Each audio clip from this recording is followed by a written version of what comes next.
4절에서 6절 말씀 가지고 사랑이라는 이름의 정욕을 이겨내라 라는 하나님 말씀을 함께 나누고자 합니다. 우리는 지난주와 지지난주 계속 하나님을 사랑하는 믿음을 예배당 안에 가둬둘 것이 아니라 우리의 믿음의 일상을 시작해야 된다라는 말씀, 삶이 예배가 되어야 된다는 말씀을 나눴습니다.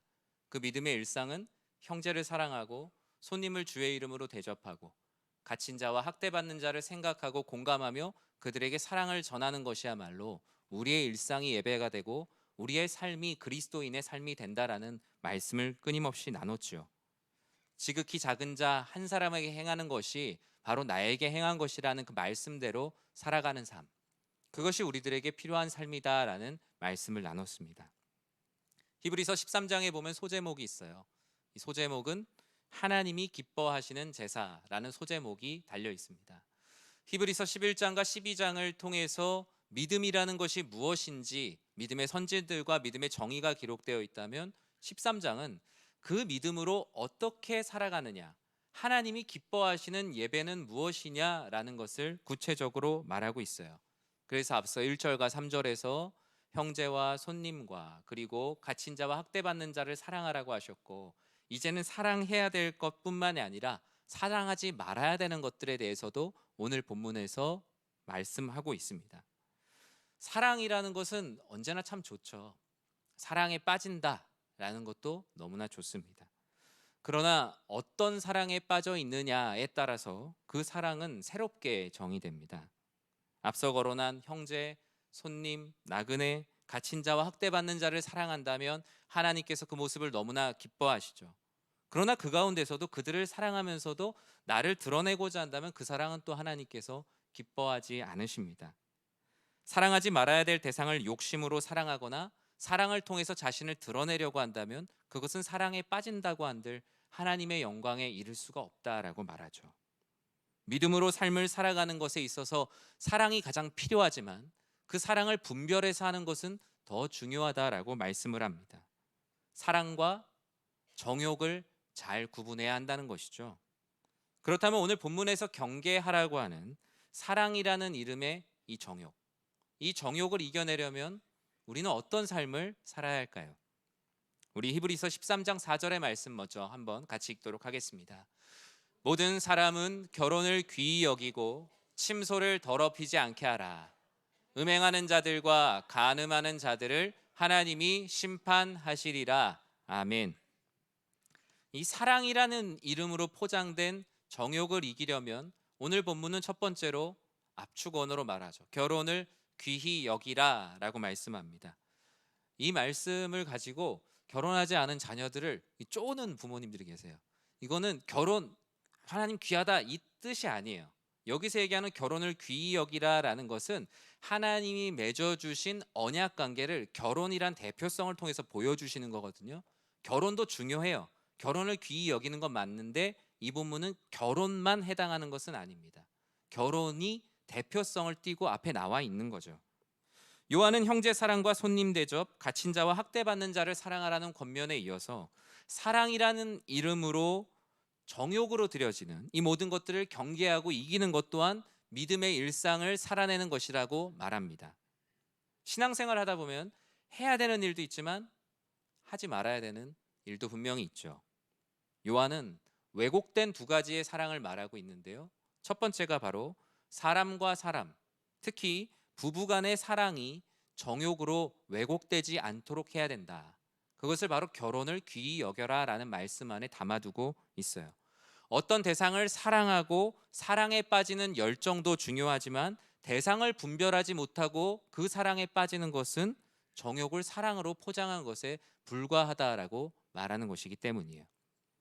여러분, 사빠죄야라는 말 아세요? 사빠죄야, 내로남불 이런 것처럼 사빠죄야. 사랑에 빠진 게 죄는 아니잖아.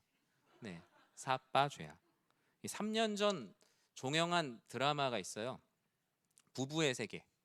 김희애 씨 나오고 보면서 같이 막 화내고 막 그러셨죠. 저는 드라마를 잘 보지 않지만 워낙 유명해서 기사나 뭐 이렇게 짧은 영상으로 많이 돌아다니더라고요. 극중 불륜을 저지른 남편 역할을 하는 박해준 배우가 그 아내인 김희애 배우에게 자신의 그 불륜이 들키자 그 앞에서 자기를 항변하다가 마지막에 하는 말이 사랑에 빠진 게 죄는 아니잖아. 이 얘기는 뭡니까? 사랑 좋은 건데 그 사랑에 빠진 게 죄는 아니잖아 라는 말을 합니다. 그 순간 아내는 더 이상 하고 싶은 말이 없어진 그 표정으로 정말 남편의 배신에 몸부림치는 아내를 향해 그런 말을 내뱉는 모습을 보며 사실 이 장면이 이 드라마의 백미였다고 하더라고요. 모든 사랑이 옳다는 환상이 다 이렇게 깨지게 됐죠. 사랑이라는 것이 항상 옳은 것이 아니구나. 상대를 배려하지 못하고 대상을 분별하지 못한 사랑은 누군가를 죽일 수도 있는 강한 칼이 될 수도 있구나라는 생각을 하게 되었습니다. 사랑에 빠진 게 과연 죄는 아닐까요? 죄가 될 수 있죠. 본문에서 어떤 사랑에 빠지느냐에 따라서 하나님께 영광이 될 수도 있고 하나님의 영광에 먹칠을 할 수도 있는 것이 인간의 사랑입니다. 우리는 사랑하지 말아야 될 사람을 사랑하고 특히 결혼을 해서 이 결혼의 언약을 맺은 관계 외에 사랑을 하는 것을 불륜이라고 말하죠. 불륜을 그냥 의미 그대로 직역하면 뭐죠? 윤리에 어긋나다, 윤리가 아니다 라는 말입니다. 그러나 윤리에 어긋나는 정도가 아니라 가정을 파탄시키고 한 영혼을 다시 일어설 수 없게 만들고 나아가 사회적 문제까지 일으킬 수 있는 것이 불륜 아닙니까? 그보다 더 큰 문제가 있죠. 사랑에 빠지지 않아야 될 대상과 사랑에 빠짐으로 인해서 하나님과 나 사이의 윤리도 어긋납니다. 하나님과의 관계가 불륜의 관계가 될 수 있는 것이 사랑을 분별하지 못하는 왜곡된 사랑의 결과예요. 2015년 헌법재판소는 국민의 성적 자기 결정권과 사생활 비밀 자유를 침해하는 것으로 헌법에 위반된다라는 말로 간통죄에 대한 위헌 결정을 내렸습니다. 우리는 간통죄 위헌 결정이 내려진 지 8년의 시간을 지나고 있습니다. 간통죄가 1953년에 제정되고 62년이 있다가 위헌 결정이 돼서 사라졌으니까 많은 시간이 흘렀죠. 그런데 위헌 결정이라는 게 그게 죄가 아니다라는 개념은 아닌 거예요. 근데 이제 위헌 결정 이렇게 하니까 야호 이제 간통죄 얼마든지 해도 된다 라면서 상당히 많은 이 불륜과 민사 소송이 막 차고 넘치기 시작을 했어요. 형법으로 할 수 없으니까 이제 민사가 엄청 많이 걸리는 거죠. 불륜을 저질러도 형법에는 어긋나지 않으니 괜찮다라는 이상한 죄인으로 인한 인식들이 퍼져나가기 시작합니다. 오히려 피해자들이 더 고통받고 피해를 증명해야 되는 시대가 되었습니다. 사랑이라는 이름의 정욕, 특히 이 성적인 정욕의 문제는 참 어려운 게요. 사회가 더 많은 지식을 쌓고 고도화되고 기술과 정보가 집약적이고 모든 것이 더 좋아지는 사회가 된다고 해도 해결되는 게 아니라는 거예요. 지금 뭐 지식이 부족해서 성적인 문제가 일어납니까? 아니면 뭐 기술이 부족해서 성적인 문제가 일어나나요? 사람이 아무리 많이 탑을 쌓는다고 해도 해결할 수 없는 문제, 인류가 시작되고부터 지금까지 계속된 문제가 이 성적인 정욕, 왜곡된 사랑으로 인한 문제였다는 것입니다. 하나님은 그런 우리들에게 스스로 해결할 수 있다라고 생각하는 이들에게 말씀합니다. 결혼을 귀하게 여겨라. 우리가 사랑해야 될 대상을 사랑하고 사랑하지 말아야 될 대상을 사랑하지 않기 위해 지금의 관계를 악화시키는 모든 것들을 끊임없이 끊어내라. 그리고 그것을 스스로 할 수 있다고 자신하지 말라는 거예요.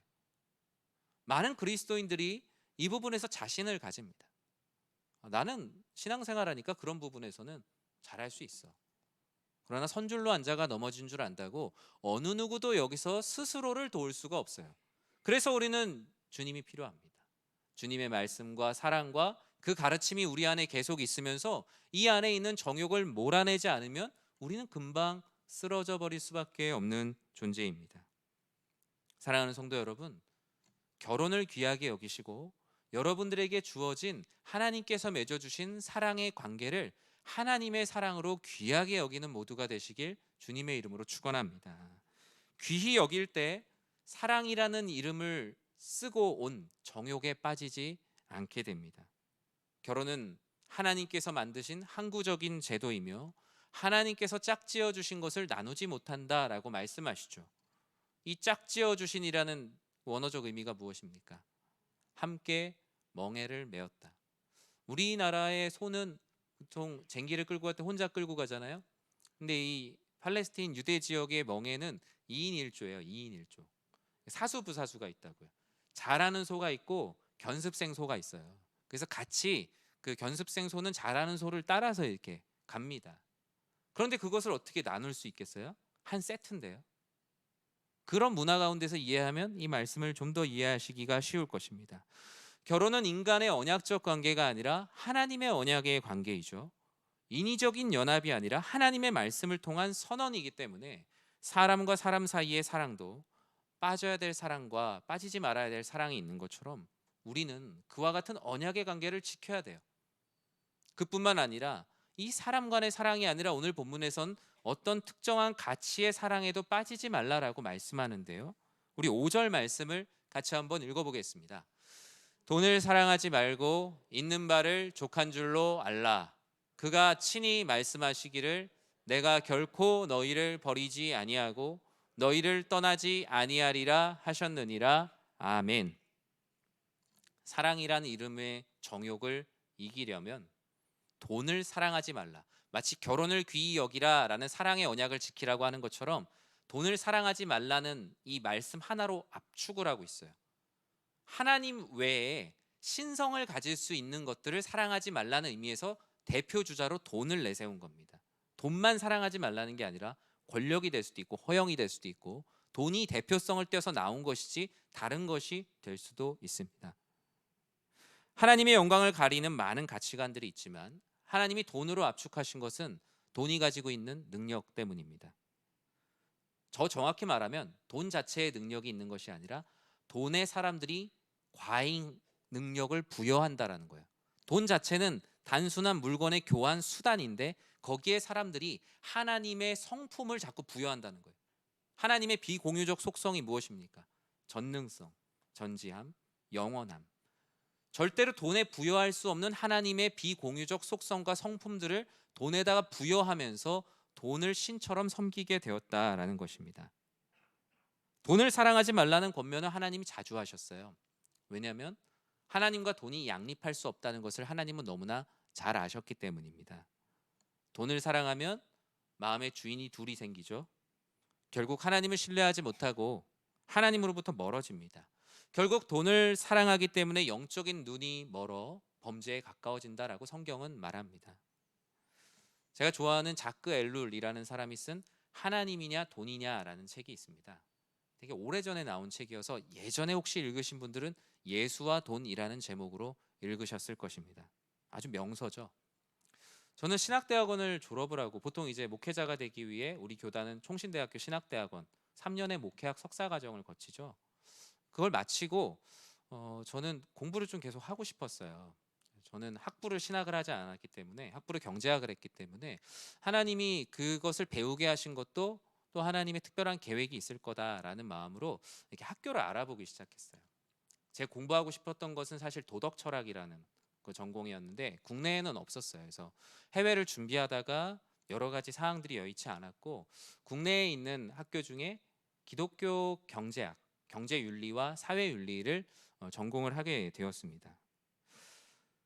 자크 엘룰뿐만 아니라 그 시간에 배우는 많은 경제윤리 학자들과 목회자들과 신학자들이 공통적으로 주장하는 것이 있는데 그것은 그리스도인들이 돈을 사랑하지 않는다라고 스스로 착각하는 태도라는 겁니다. 그러니까 나는 돈에 있어서 초연하다라고 돈에 있어서 너무 자신감을 가지는 것이 한국 교회와 그리스도인들의 공통적인 태도라는 거예요. 하나님과 돈, 누가 그렇게 섬깁니까? 라고 말하지만 행태를 봤을 때는 오히려 한쪽에 더 기울어져 있는데 돈에 대해서 너무 자신한다라는 거예요. 제자들도 하나님이냐 돈이냐 재물을 겸하여 섬길 수 없다라고 얘기할 때 하나님 뭐 너무나 당연한 얘기를 하십니까? 라고 말했지만 예수님께서는 제자들에게 너희가 그렇게 쉽게 얘기할 일이 아니라는 것을 말씀을 통해서 꾸준히 가르치셨습니다. 사람의 능력이 지금은 돈만 있으면 안 된다고 하는 세상 속에서 우리는 살아가고 있어요. 그건 부정할 수가 없습니다. 사람의 능력도 그 사람의 인격이나 성품이나 신체 능력이나 뭐 학력의 수준으로 이제는 평가되지 않고 그저 돈인 시대를 우리는 살아가고 있다는 걸 부정할 수가 없습니다. 돈이 사람을 살리기도 하고 죽이기도 해요. 오늘 본문은 돈을 생각하지 말라, 돈을 멀리하라는 말씀이 결코 아니에요. 돈은 생각해야 되고 멀리하지 않고 가까이 두어야 우린 돈을 이용할 수 있습니다. 단 돈은 사람의 다스림의 대상이지 사랑과 신앙의 대상이 아니라는 것입니다. 우리들에게 하나님께서 창조 세계를 다스릴 권한을 주셨지 피조물을 섬기고 신앙하고 신성을 부여하라는 권리를 주지 않으셨어요. 후자는 우상 숭배이기 때문이에요. 그리고 돈 자체를 맹목적으로 불리려고 하는 모든 것들 또한 하나님께서 돈을 사랑하는 것이니 목표가 없이 그냥 돈만 불리면 된다라는 것, 그것이 바로 돈을 사랑하는 증거라고 말합니다. 부는 성경에서 뭐라고 말하죠? 성경은 부를 부정하지 않습니다. 단 부를 맹목적으로 추구하는 것을 경계합니다. 부는 추종해야 되는 것이 아니라 따라오는 것이 되어야 하죠. 따라오지 않더라도 스스로 있는 자리에서 만족하는 것을 주님께서 말씀을 통해서 권면하셨어요. 그런데 사람들은 돈이 나를 버릴 것 같다는 걱정을 해요. 근데 예수님 뭐라고 말씀하십니까? 절대로 돈은 너희를 버릴지언정 나는 너를 버리지 않는다라는 말씀을 오늘 본문에서도 강조하고 있어요. 혹시나 하나님께서 나를 버리실 거야, 돈은 나를 안 버릴 거야, 오히려 돈에다가 구원과 전지와 전능성을 부여하고 있는 거예요. 돈을 생각하는 것을 너무 묵상하고 심지어 집착하게 되면 돈은 도구며 수단인데요, 어느새 한 영혼의 그냥 목표와 목적이 돼 있어요. 일단 어떻게 될지 모르니까 돈을 많이 모아두자. 뭐예요? 돈에다가 전능성과 전지성과 영원성까지 부여하고 있어요. 그래서 몇만 원 때문에 사람을 죽입니다. 돈 때문에 사랑하는 친구를 팔기도 하고요. 돈 때문에 나를 낳아주신 부모와의 관계를 의절하기도 해요. 얼마나 이 돈의 능력이 무섭습니까? 그런데 이건 돈이 스스로 가진 능력이 아니고요, 사람이 돈에게 부여한 능력이에요. 사람이 돈에게 하나님의 비공유적인 속성인 성품을 부여한 거예요.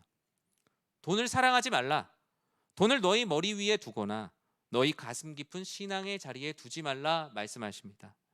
주인의 다리에 두지 말고 돈의 권세를 하나님의 권세에 예속시키는 연습을 해라. 그것이 무엇입니까? 그게 바로 신앙생활이에요. 세상에 있는 가치관들을 하나님의 권세 밑으로 끊임없이 예속시키는 연습이 바로 경건의 부단한 훈련인 거예요. 우리가 자꾸 하나님보다 앞서려고 하는, 하나님과 양립하려고 하는 주인된 가치들을 하나님 밑으로 끊임없이 넣으려고 하는 것이 경건에 이르는 연습이다라고 말씀합니다. 돈의 권세와 하나님의 권세 사이에서 머뭇머뭇하려는 그 모습은 마치 엘리야와 바알 선지자가 갈멜산에서 하나님 앞에 기도할 때 어느 쪽에 붙어야 될지 뒤뚱거리고 있었던 백성들의 뒷모습과 너무나 닮았다라는 겁니다.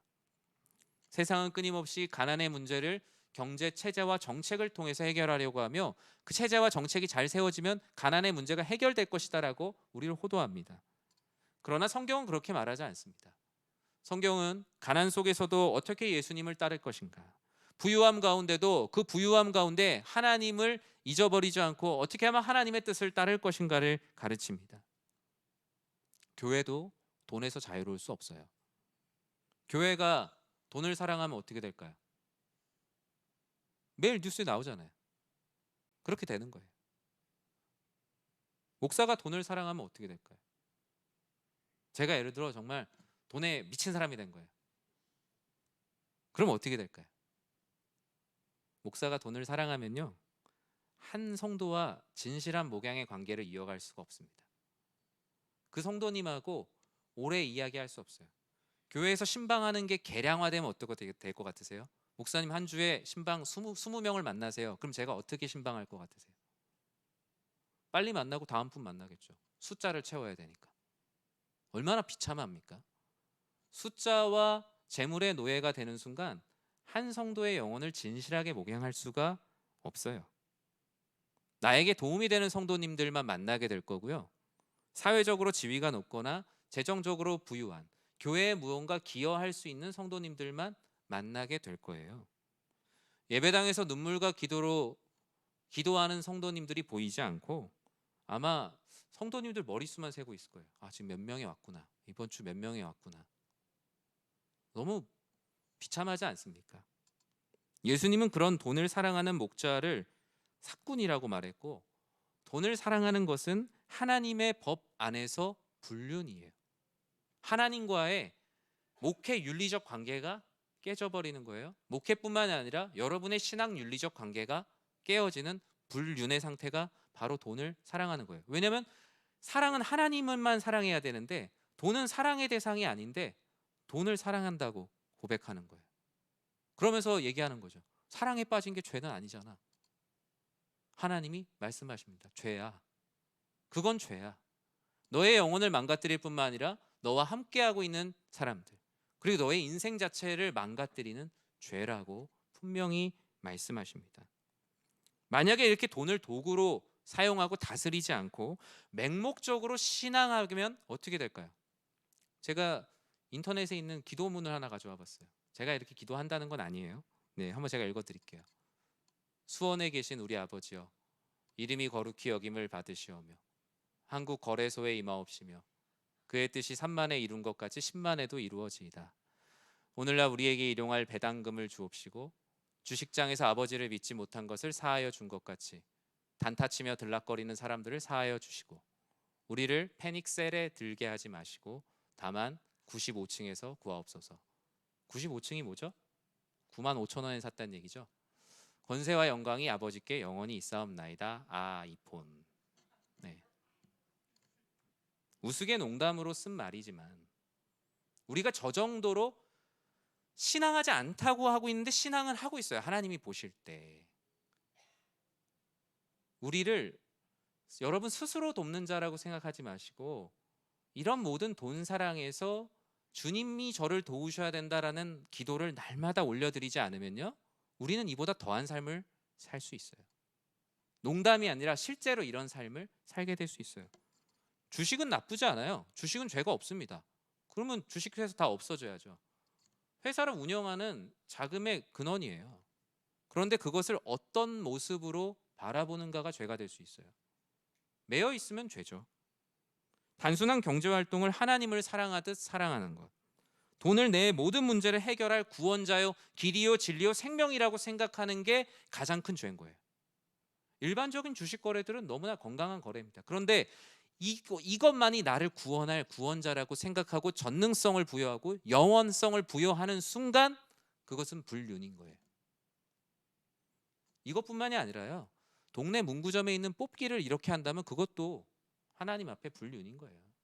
이게 주식이냐 아니냐의 문제가 아니라 모든 경제활동을 내가 어떤 모습으로 바라보고 있는가, 내가 이 경제활동을 다스리고 있는가, 경제활동을 맹목적으로 사랑하고 이것이 나를 밥 먹여줄 거라고 생각하느냐, 구원자를 돈에 두냐 돈에 두지 않느냐가 하나님 앞에 가장 중요한 문제라는 것입니다.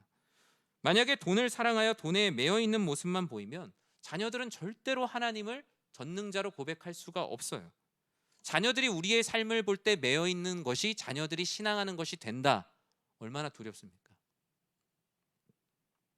우리의 자녀들이 우리의 삶을 볼 때 우리가 오직 주의 사랑에 매여, 오직 주의 구원의 능력에 매여 있는 모습을 보여야 되는데 우리의 목자가 돈인 것처럼 우리 자녀들에게 자꾸 비춰진다면 어떨까요? 어떤 분이 이 시편 23편을 이렇게 써놨어요. 돈은 나의 목자시니 내게 부족함이 없으리로다. 돈이 나를 안락한 집에 머물게 하고 돈이 나를 성공의 길로 인도하시는도다. 내가 사망의 음침한 골짜기로 다닐지라도 해를 두려워하지 않을 것은 나에게는 돈이 충분히 있음이라. 돈의 권세와 돈의 보호가 나를 안전하게 하는도다. 돈이 원수를 만들고 나를 괴롭게 하니 내 머리는 항상 돈 생각으로 근심의 잔이 넘치는도다. 나의 평생에 돈 사랑과 욕심이 나를 따르리니 평생 돈하며 살다가 가리로다. 이 사람은 돈을 추종하는 사람은 아닌 것 같아요. 되게 자조적인 시입니다. 돈을 사랑하는데 이렇게 살아서는 안 될 것 같은데 이렇게 살 것 같다는 여러 가지 하여튼 복잡한 마음들이 이 가운데 담겨 있어요. 돈은 중립적이에요. 그런데 돈을 사랑하는 것은 죄예요. 성경은 정확히 말합니다. 사랑이 대상이 아니라 사랑하기 위해서 가치를 통일하고 교환하는 사랑의 수단으로 하나님께서 돈을 우리들에게 주셨어요. 돈은 중립기어에 박혀 있는데 돈을 사랑하는 순간, 그 기어 변속이 일어나는 순간 그때부터는 죄인 거예요. 하나님의 사랑에 빠져 돈을 수단과 매개로 삼아 돈을 다스리는 우리 사랑하는 성도님들 되시길 진심으로 축복합니다. 돈으로 할 수 있는 하나님의 영광을 위한 일이 얼마나 많습니까? 여러분, 많아요. 돈이 나쁜 게 아니에요. 돈으로 가난한 사람을 도울 수도 있고요. 하나님의 영광을 위해 할 수 있는, 돈으로 할 수 있는 일이 너무나 많아요. 돈을 다스리게 해달라고 기도하십시오.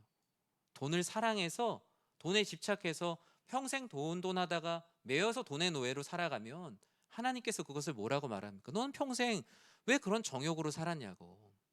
아버지 하나님께서 우리의 모습을 안타까워하지 않으시겠습니까? 저는 사랑하는 성도님들이 돈을 사랑하는 사람들이 아니라 돈을 꽉 붙들고 다스릴 수 있는, 하나님 나라의 권세를 가지고 하나님께 여쭙고 돈을 다스리는 모두가 되시길 주님의 이름으로 간절히 축원합니다. 말씀을 맺습니다. 오늘 본문은 주는 나를 돕는 이십니다라는 고백을 하기 위한 말씀이에요. 사람들이 사랑이라는 이름의 정욕에 매여 있을 때가 많아요. 그리고 그 정욕에 빠지는 이유는 스스로 자신을 도우려고 하기 때문이에요. 사람은 죄인이기 때문에 배우자에 대한 불만이 있을 수 있어요, 없어요? 없죠. 네. 있죠. 네, 있습니다. 배우자에 대한 불만이 있을 수 있고 헤어지고 싶은 마음이 들 수도 있습니다. 심지어 다른 사람을 사랑할 수도 있어요. 사람은. 그런데 그때 사람은요, 스스로 해결할 수 있다고 생각해요. 근데 하나님께서는 그때 너희를 도우리는 나인이 나에게 기도하라는 거예요. 배우자에 대한 불만이 있을 때 하나님, 제 마음을, 결혼을 귀히 여기는 마음을 주시고 이것을 유지하기 어려울 때 이것을 유지할 수 있는 환경과 상황을 허락하여 주십시오. 스스로 해결하려고 하지 말고 주는 나의 돕는 이심을 고백하고 기도하라는 것입니다. 주님은 얼마든지 우리를 왜곡된 사랑의 감정에서 건지고 도우실 수 있는 분이고, 너가 빠져 있는 사랑이 죄라고 말씀하실 뿐만 아니라 건지실 수 있는 힘도 있으시다는 거예요. 돈을 사랑하는 것도 마찬가지입니다. 예전에 한 성도님이 정말 당구에 너무 빠져 계셨다는 거예요. 당구는 나쁘지 않은 거예요. 너무 빠진 게 죄인 거죠. 그래서 목사님이 그날 그 녹색 칠판에다가 성령의 열매를 뭘 강의를 하셨다네요. 그러니까 이제 열매를, 동그라미를 빨간색 하나씩 칠하는데 그게 다 당구공으로 보였다는 거예요. 당구공이 죄입니까? 거기에 빠진 사람이 죄죠. 어떤 가치든 돈과 같이 전능성을 부여하는 게 우리들에게 가장 위험한 거예요. 취미도 그렇게 될 수도 있고요. 내가 사랑하는 자녀가 그렇게 될 수도 있어요. 내가 지금 돈만 벌면 잘 살 수 있다고 생각하십니까? 돈만 벌면 효도할 수 있다고 생각하시고, 돈만 벌면 편하게 살 수 있고, 돈만 있으면 자녀들 키울 수 있다라고 생각하고 계십니까? 가족들 행복하다 할 수 있는 가장 중요한 것이 지금 돈이 필요하다고 생각하십니까? 그것이 바로 돈에게 전능성을 부여하는 거예요. 돈을 하나님으로 만드는 거예요. 경제적으로 어려운 상황 가운데 놓여 있는 분들이 재정을 구하는 건 너무나 당연한 겁니다. 하나님께 구하십시오. 당연히 구해야 되는 것입니다. 하지만 돈에다 절대로 신성을 부여하진 마십시오. 주님의 도움을 구하는 거예요. 어려울 때는 돈에게 돈의 전능성을 부여하며 돈이 나를 구원해 주십시오라고 하는 게 아니라 주님을 구하는 거예요. 주님은 나를 돕는 이시래요. 그래서 그 담대함으로 살아갈 수 있다라고 말합니다. 만약에 그것을 하지 않으면 우리는 불륜을 저지르는 거예요. 6절 말씀에 우리들에게 이와 같이 살라고 말씀합니다. 같이 한번 읽어볼까요? 그러므로 우리가 담대히 말하되 주는 나를 돕는 이시니 내가 무서워하지 아니하겠노라. 사람이 내게 어찌하리요 하노라. 아멘. 여러분, 사랑이라는 이름으로 포장된 우리들 안에 정욕이 무엇이 있습니까? 스스로 그 정욕을 풀려고 하지 마시고 주님은 나를 돕는 이십니다라는 마음으로 주님께 해결해 달라고 기도하고 말씀 가운데 답을 찾으십시오. 그럼 주님께서 여러분이 잘못된 사랑에 빠져 있다면 그 사랑에서 건져 주실 것이고요. 또 그 가치 가운데 너무 빠지고 있다면 그 환경을 정리해 주실 거예요. 스스로를 자신하지 마십시오. 스스로를 과대평가하지 마시고 오직 하나님의 능력만 과대 신앙하십시오. 그러면 아버지 하나님께서 우리가 빠져 있는 모든 문제들로부터, 중독의 문제들로부터, 잘못된 사랑의 모든 문제들로부터 우리를 구원해 주실 것입니다. 그와 같은 은혜를 누리는 모두가 되시길 주님의 이름으로 간절히 축원합니다.